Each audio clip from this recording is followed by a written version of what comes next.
Mae Roger Blyth yn un o'r creaduriad ffodus hynny sy'n cael ei gyflogi gan gwmni'r teulu sydd â'i ffatri ar gyrion dinas Abertawe. Cwmni bach eitha mawr sy'n cyflogi degau ac un o'i gydweithwyre cyn gapten Cymru Myrfyn Davies a chwaraeodd gyda Blyth y ddau dro wisgodd Crys Coch yn y gorffennol yn erbyn Lloegr 1974 ac yna fel eilydd yn lle Steve Fenwick yn 1975.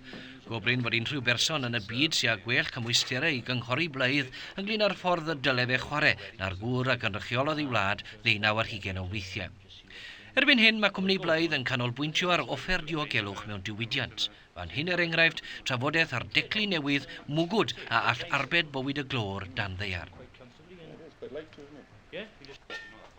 Mae'r offer yn amrywio o fenig i helmet, silindre, sgidiau, cotiau o bob lliw, sbectol, popeth bron. Tydgu Roger ddechreuodd y cwmni ym 1920 gan wneud tarpolins, a ei fab Len a gyflwynodd yr elfen o ganolbwyntio ar offer diogelwch.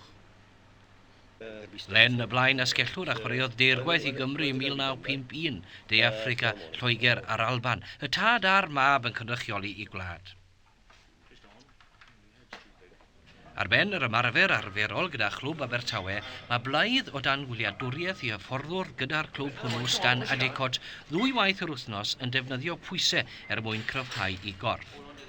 2 blynedd yn ôl fe ddechreuodd y cefnwr ddefnyddio'r pwysau o ddifri a mantes fawr i'r ddau yw bod adegod yno yn rhinwedd i ddyletswydd fel aelod o staff ymarfer corff Coleg y Brifysgol Abertawe.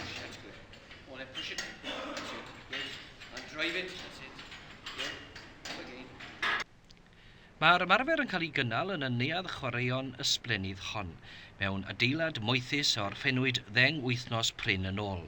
O'i flaen, golygfa hardd, meysydd chwarae'r brifysgol ac ar y gorwel pentre'r mwmbwls.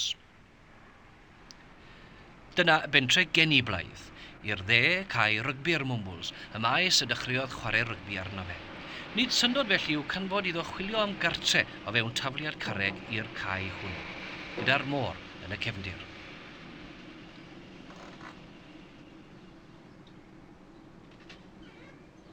Erbyn hyn mae Roger Blyth yn 90 mlwydd oed, yn ddyn priod, pam i wraig a'i 2 blentyn, Sarah a Ross. O'r holl chwaraewyr sy'n ymddangos yn gyson i glwb dosbarth cyntaf yng Nghymru, hwyrach y gall Blyth ystyried ei hunan yn fwy anffodus na'r rhan fwyaf. Wedi'r cyfan, diflas a dweud y lleia oedd bod yn eilydd i JPR Williams am gymaint o flynyddoedd.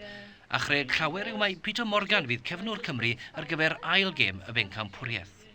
Mae Blyth yn benderfynol i brofi i'r gwrthwyneb.